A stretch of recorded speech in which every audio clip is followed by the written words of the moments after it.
Ils sont des millions à affluer du monde entier vers la basilique de Lourdes pour implorer la guérison des malades. De nombreuses personnes affirment y avoir été guéries, mais l'Église n'en a reconnu que très peu. Cette religieuse est la 52e miraculée de Lourdes. Elle s'appelle Jeanne Fretel. J'ai bientôt 80 ans, oui.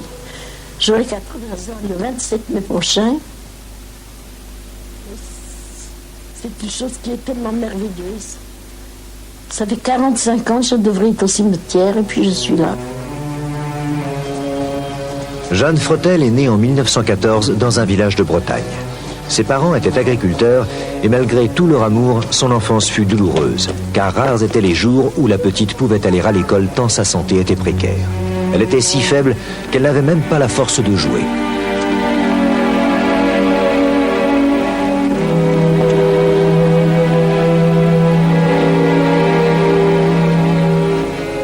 Le médecin était souvent à son chevet, mais il n'arrivait pas à déterminer de quelle maladie elle était atteinte et aucun remède ne parvenait à la rétablir. Alors maintenant, tu vas dormir et je repasserai demain. D'accord ?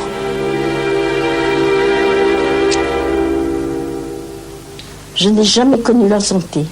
J'allais à l'école, je ne pouvais pas courir, je ne pouvais pas faire ci, je ne pouvais pas faire là. Je ne pouvais pas, j'étais sans arrêt malade. Pourtant, l'année de ses 10 ans, Jeanne semblait aller mieux. Elle put faire sa communion solennelle. C'est là qu'elle eut une véritable révélation. C'était à l'église du village, le jour de ma communion solennelle.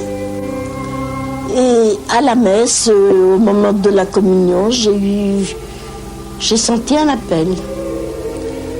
C'était une lumière. Ça a été le début de la vocation.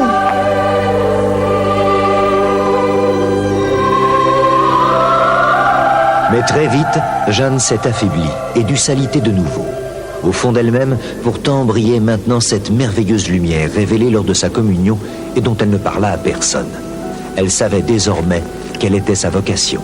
Ce secret, elle le garda pendant 10 ans. Elle serait religieuse et voulait dédier sa vie à Dieu. Sa détermination était telle que ses parents ne purent s'opposer à sa décision. À l'âge de 20 ans, Jeanne Fretel entre au couvent.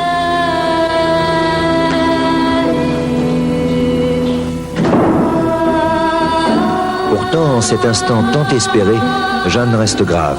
Sa santé fragile lui permettra-t-elle de venir en aide aux autres comme elle le désire tant? Et en effet, très vite, Jeanne va de nouveau tomber gravement malade. Malgré les soins attentifs que les sœurs du couvent lui prodiguent, Jeanne est hospitalisée. Les médecins l'opèrent d'urgence et constatent qu'elle est atteinte de tuberculose généralisée, une maladie très grave, encore incurable à cette époque. Pour Jeanne, un long calvaire va commencer. Malgré ses prières et celles de toutes les sœurs de l'hôpital, son état va empirer de jour en jour. Les médecins ne parviennent pas à enrayer le mal. Je suis entrée à 23 ans à l'hôpital. J'ai été opérée de toute urgence d'appendicite. Et j'y suis restée 11 ans.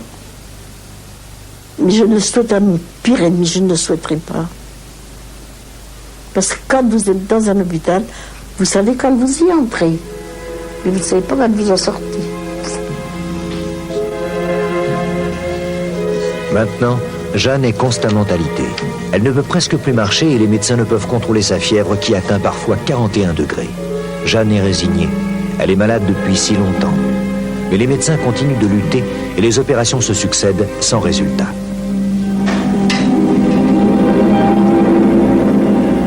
À 23 ans, vous vous rendez compte, toute votre jeunesse dans un lit. Ce qui nous faisait tenir, c'était la prière. C'était la communion que nous avions une fois par semaine. On ne pensait pas être guéri un jour. Moi, j'attendais la mort tous les jours. Lors des bombardements de la Seconde Guerre mondiale, Jeanne n'a même plus la force de s'abriter sous son lit comme les autres malades.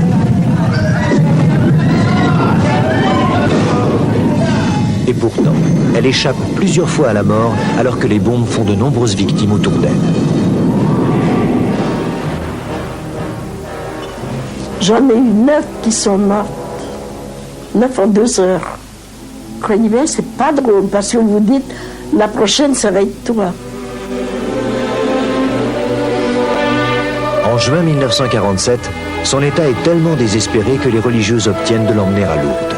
Pourtant, il est très difficile d'accéder à la basilique, juste après la guerre. La France sort meurtrie du terrible conflit. Nombreux sont les malades qui n'ont pu être soignés pendant l'occupation et des milliers de combattants blessés viennent avec leurs familles y demander la guérison.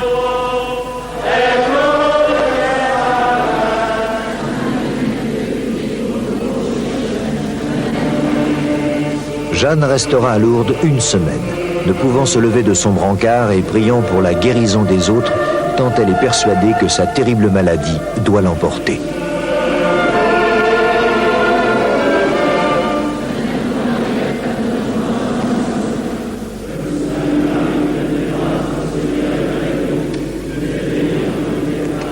Puis l'on ramène Jeanne à l'hôpital de Rennes. Elle a presque l'impression de rentrer chez elle, car cela fait maintenant 10 ans qu'elle est hospitalisée et qu'elle ne quitte plus son lit. Malgré sa foi et ses prières, elle est parfois envahie par un immense désespoir qui lui fait espérer la délivrance. Combien de temps encore devra-t-elle supporter cette souffrance avant que la mort ne l'emporte? Même les piqûres de morphine ne parviennent plus à calmer les douleurs terribles et incessantes qui l'assaillent.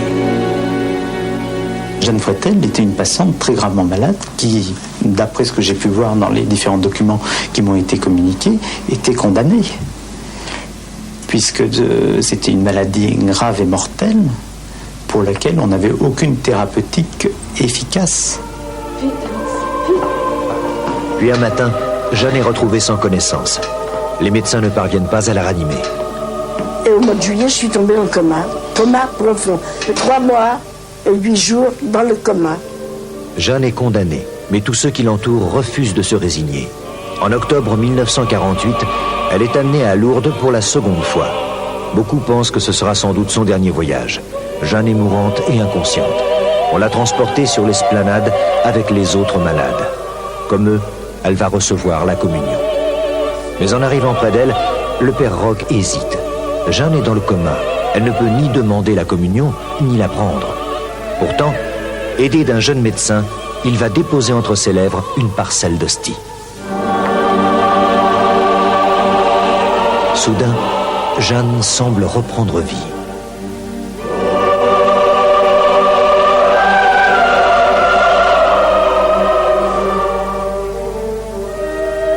Ce qui est extraordinaire pour Jeanne, c'est qu'elle a reçu la communion, n'ayant pas pu la demander puisqu'elle était dans le coma. J'ai déposé ce petit bout d'hostie.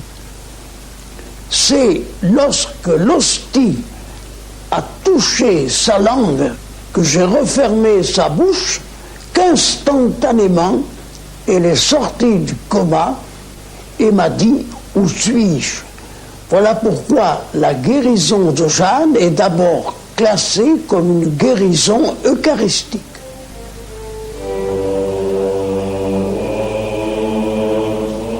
Et je me disais, est-ce que tu es guéri? Est-ce que tu sors d'un rêve? Est-ce que tu es folle? Et arrivé à la grotte, j'ai eu l'impression que quelqu'un me prenait sous les bras pour m'asseoir. C'était la fin de la maladie et la guérison instantanée.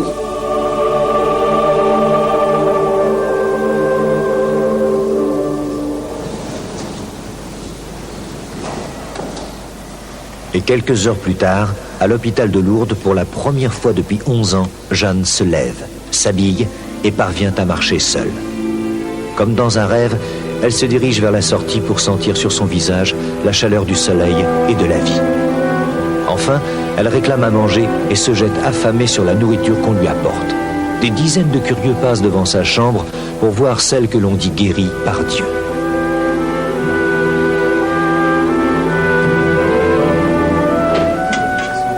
Le lendemain, au bureau médical de Lourdes, Jeanne est examinée par des médecins qui sont obligés de constater que les symptômes de la maladie ont disparu et que Jeanne semble guérie. La guérison de Jeanne Freitel me semble inexplicable par la médecine, même avec les connaissances que nous avons actuellement. Les malades atteints de tuberculose, en principe, guérissent très lentement. Et là, d'après ce que j'ai pu voir dans les documents qui m'ont été communiqués, c'était une guérison brutale. C'est inexplicable pour un médecin.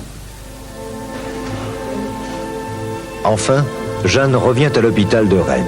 Tout le monde se précipite autour d'elle, rendant grâce à Dieu de l'avoir guérie, car tous croyaient que Jeanne ne reviendrait jamais de son voyage à Lourdes.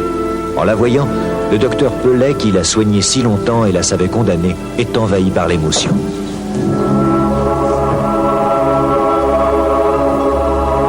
Vous savez, c'était émouvant, hein, de voir cet homme-là, qu'il m'a pris dans ses bras, avec des grosses larmes qui lui tombaient, me disant...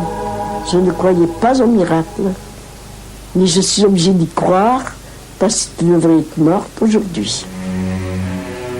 De façon inexplicable, Jeanne a guéri instantanément. Sa fièvre, qui oscillait entre 36 degrés et 41 degrés, revient brutalement à la normale après le pèlerinage et en 13 jours, elle grossit de 13 kilos. Elle est totalement métamorphosée. 2 ans plus tard, après une enquête très sérieuse, l'archevêque de Rennes reconnaît officiellement la guérison de Jeanne Fretel. On m'a mis un évangile devant moi et j'ai mis la main droite sur l'évangile en disant « Je jure de dire la vérité, toute la vérité, rien que la vérité. » Et c'est ce que je fais encore maintenant, de vous dire la vérité. Entre cette première photo prise par une infirmière juste avant la guérison de Jeanne et ce second cliché pris l'après-midi du miracle, quelques heures seulement se sont écoulées. Après sa guérison, Jeanne a pu enfin prononcer ses vœux et devenir religieuse afin de consacrer sa vie aux autres. Elle revient très souvent à Lourdes pour rendre grâce à Dieu de cette guérison que la science ne peut toujours pas expliquer.